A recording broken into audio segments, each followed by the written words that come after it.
Welcome to the show, Beat Diabetes, the first of a 4-part series. If you are an Indian, it's very likely that you have a close friend or a relative who suffers from diabetes, or you could have it yourself. Diabetes has become such a worrisome problem in India and so widespread that it affects everyone directly or indirectly. To address this problem of growing diabetes in India and how to overcome this rising epidemic, we have a panel of experts for you from across the country today, and we hope they'll help you lead a better life with diabetes. To my left is Dr. V. Mohan. Dr. Mohan is one of the pioneers in diabetes research in India. His work on the epidemiology of diabetes is well recognized. He is from Chennai. Next to him is Dr. Shailaja Kale, who is a leading diabetes researcher from Pune and has done tremendous work on the genesis of diabetes in India. We have Professor Arvind from Bangalore, who heads the Research Society for Study for Diabetes in India, the main body of diabetes specialists within the country. And we have Dr. Kaushik, eminent endocrinologist from Calcutta. Let's talk about diabetes in India. We know that diabetes is increasing in India in a big way. We also know that the numbers are somewhat staggering. We read all kinds of figures. Let's hear it from the man himself. Let's hear from Dr. V. Mohan. What actually is the prevalence of diabetes in India? Thank you, Amrish, and thank you for inviting me to this show. So, yes, you're right that diabetes has reached epidemic proportions in India, and according to the latest figures put out by the IDF Atlas of Diabetes, which is considered the most reliable database, in India today there are 70 million people with diabetes, and what's more worrisome is that there are 80 million people with pre-diabetes. These are people who eventually develop diabetes. If you're 50 years old and you live in one of the metropolitan cities in India, 40% have diabetes and 35% have pre-diabetes. That means more likely you are to have either diabetes or pre-diabetes than to be normal. The last point I want to say about the epidemiology is that earlier it was considered as a rich man's disease and old man's disease.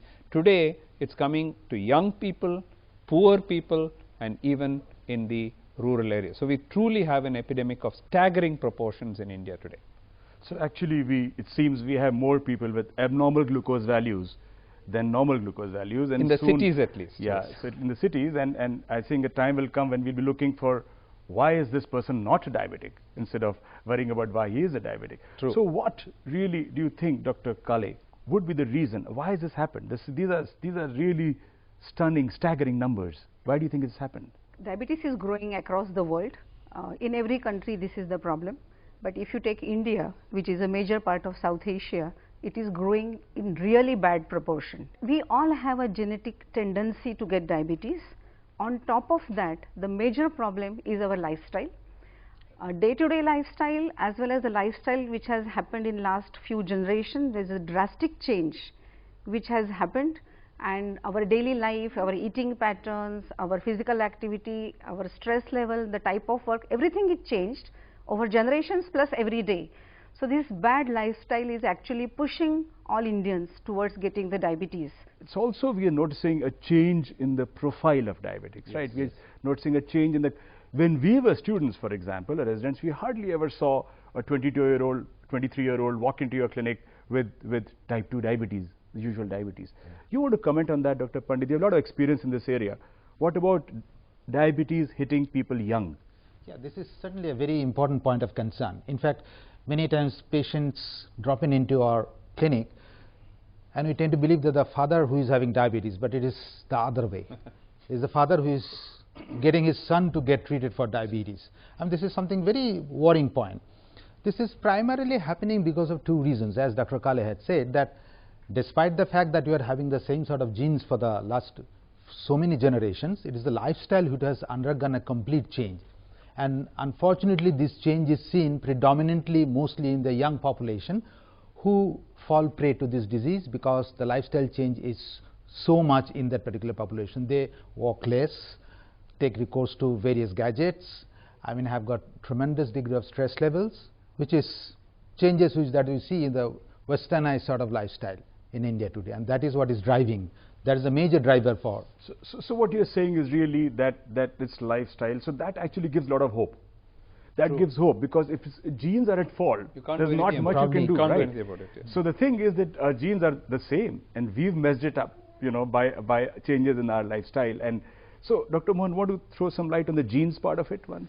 Of course, genes are important, but then I would put it to you, when we had 2% diabetes in 1970s and 1% in the rural areas, and then it goes up tenfold over 30 years. Did our genes change in 30 years? Suddenly we had a genetic makeup which changed completely.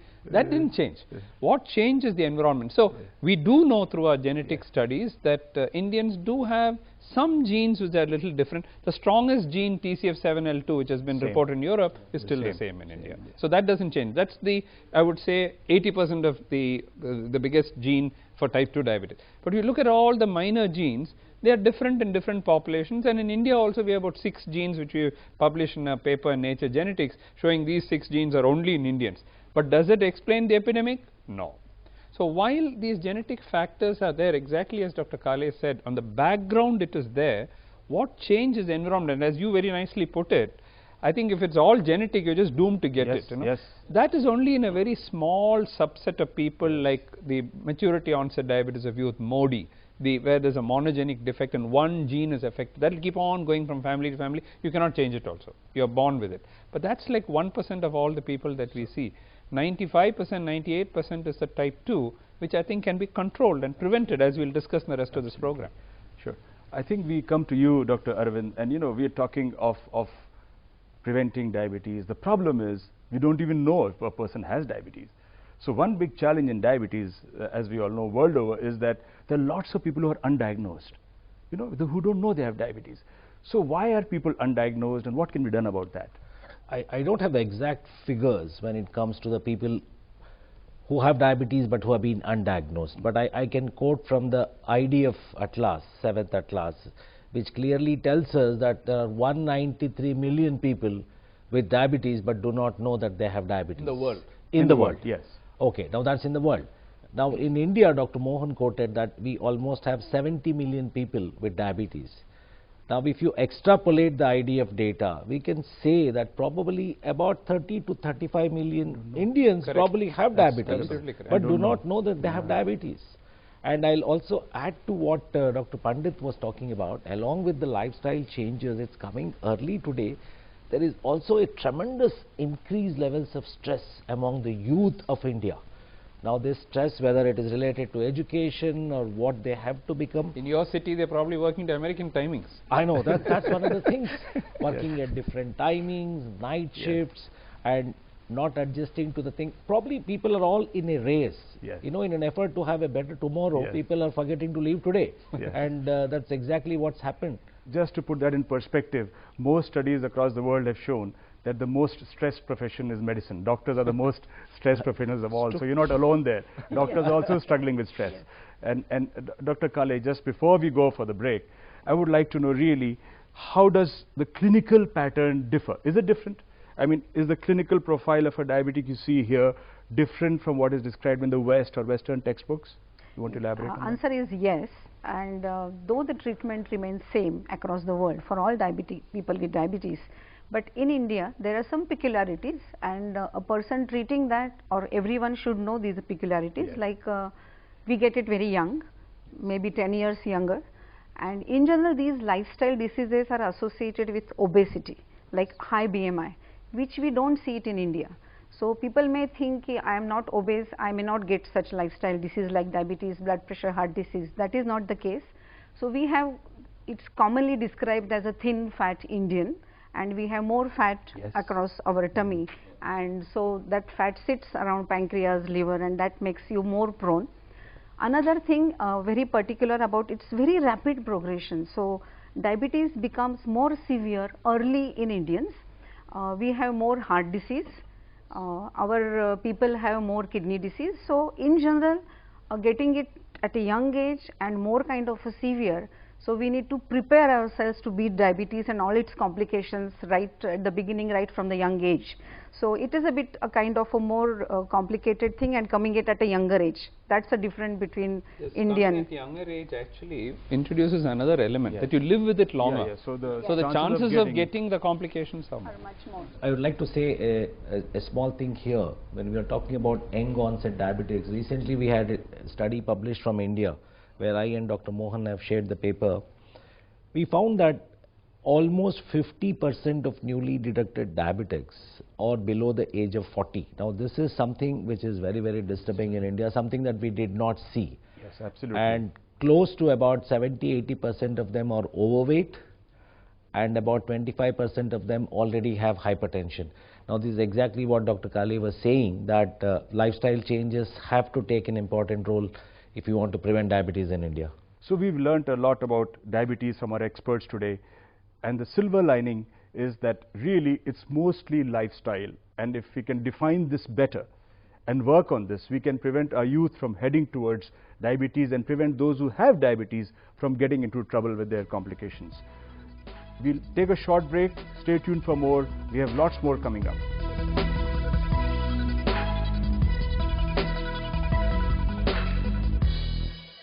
Diabetes in India is increasing because of lifestyle, and many of us have patients, most of us have patients who simply by managing their lifestyle well could manage their diabetes for years and years together, 30 years, 40 years also. And those who come early in the course of diabetes, if they're really good with their diet, exercise and other measures, can sometimes even reverse their diabetes for many, many years. So there's lots of good news, but we need to really take action, and now. Dr. Mohan, we've been talking of urban diabetes and, but what's happening in the countryside? And we know that there is some less sort of prevalence of diabetes in rural areas, but do you want to elaborate on that? As of now, as we speak, yes, it is true that in the rural areas, it is a little behind the urban areas. Rural areas are always 10 years behind us. So why did it increase in the urban areas? Because everything changed here. In the rural areas, the lifestyle changes a little, progress is a little slower pace, but it's happening. And India is not uniform throughout. So if you take rural Tamil Nadu, for example, the prevalence rates of diabetes today are 10% in rural Tamil Nadu. Whereas you take rural Jharkhand, where we have done the ICMR Indiab study, it's only 3%. If you take the northeastern states, Manipur and so on, the rural areas are having much lower prevalence rates of diabetes. But whatever is happening in urban areas translates into rural areas within a short period of time. Mechanization comes there. They are not plowing the field anymore. They are sitting in a tractor.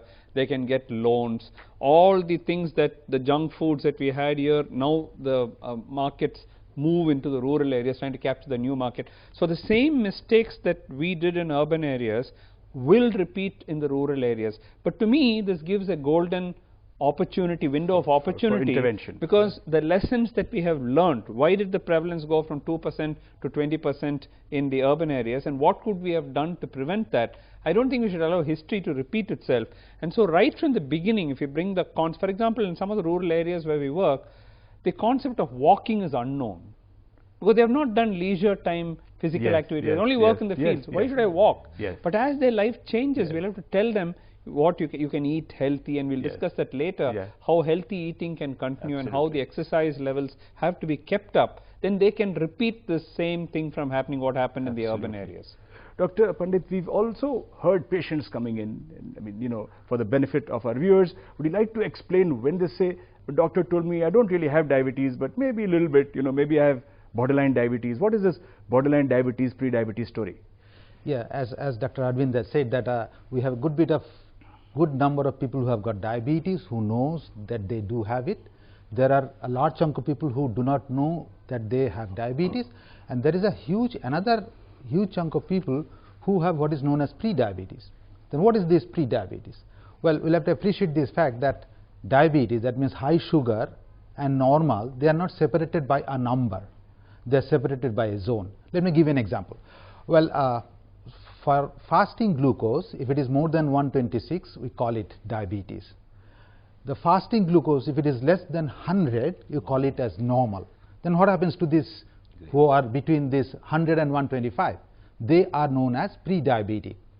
What is the importance? The importance is terrific in the sense, first of all, they have got a very high chance of developing diabetes in the years to come, in a short while, and at the same time they run the risk of other important problems like, say, heart attack, like hypertension, and so on and so forth. So pre-diabetes should not be looked down upon as a very simple problem.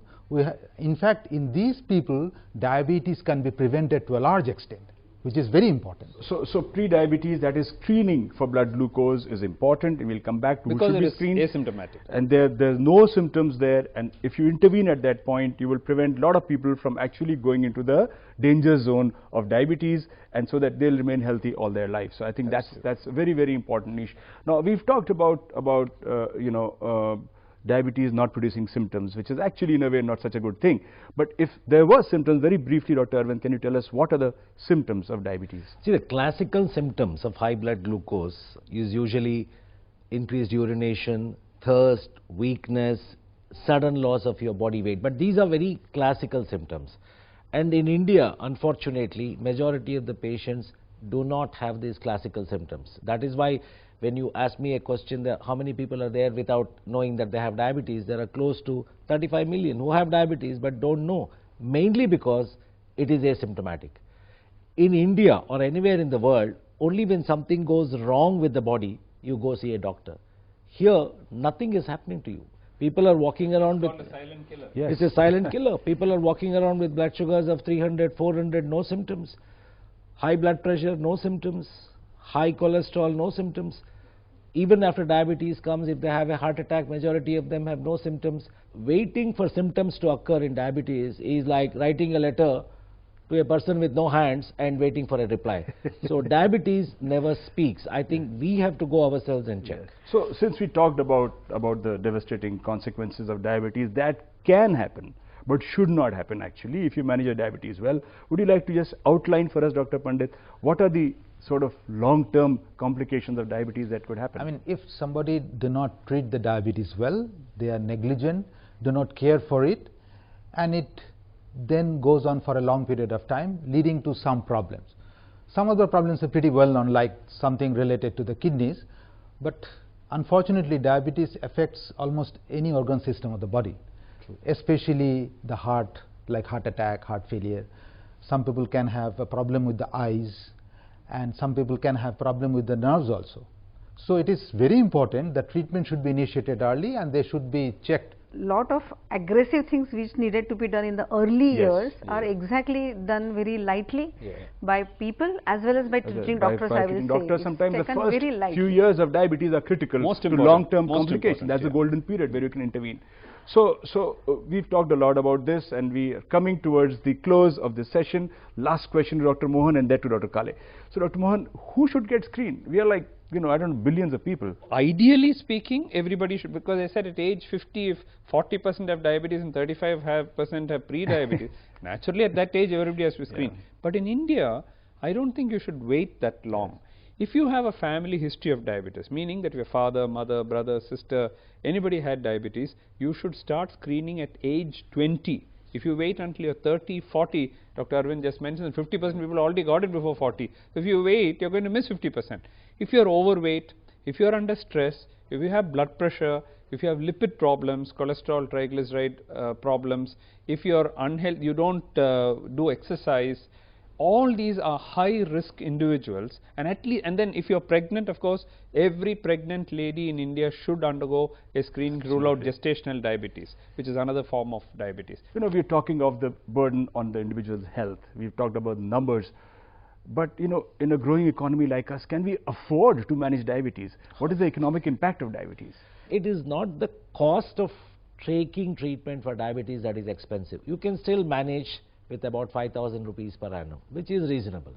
Okay, it may go up to 10,000 in certain places, maybe when you use some expensive medication. So taking care of diabetes is not expensive, but if you don't take care of diabetes, the complications that you get into can be anywhere 2 to 20 times expensive So to it's treat the costlier not to complication. treat diabetes than to yes. treat diabetes. So we always tell patients that treating diabetes is like buying insurance. Exactly. If you treat your diabetes well, you will prevent all kinds of things later in life, kidney true. transplants, eye lasers, coronary We're talking bypass about lakhs surgeries. of rupees So there. we are really, Crores probably. this little expense or whatever expense you're able to do, invest it in your health.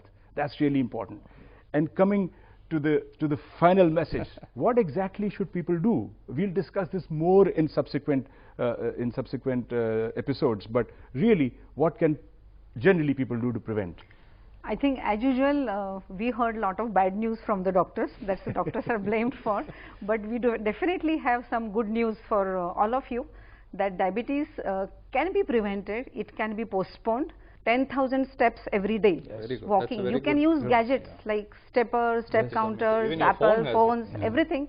Then any good physical activity, exercising, running, jogging, playing badminton, or anything which has more physical activity will help you to keep you away from diabetes. We eat 70% carbohydrates, which we need to reduce. So reduce your routine rice, chapatis and bread. Yes. Increase vegetable, fruits, increase proteins, pulses. And the proteins, eggs, fish Absolutely. is. So increasing proteins, reducing rice, chapatis kind of a diet, decrease fats, no fried food. I think the change in the choices of eating should also come from the change in the cooking. So we end on a positive note while realizing that diabetes tends to overwhelm us. The numbers are staggering. It is true that by taking small steps each day, we can actually reduce our risk of diabetes and lead a healthy life for many, many years with the diabetes. Let's all then join together. Let's beat diabetes. Beat diabetes. Thank you very much.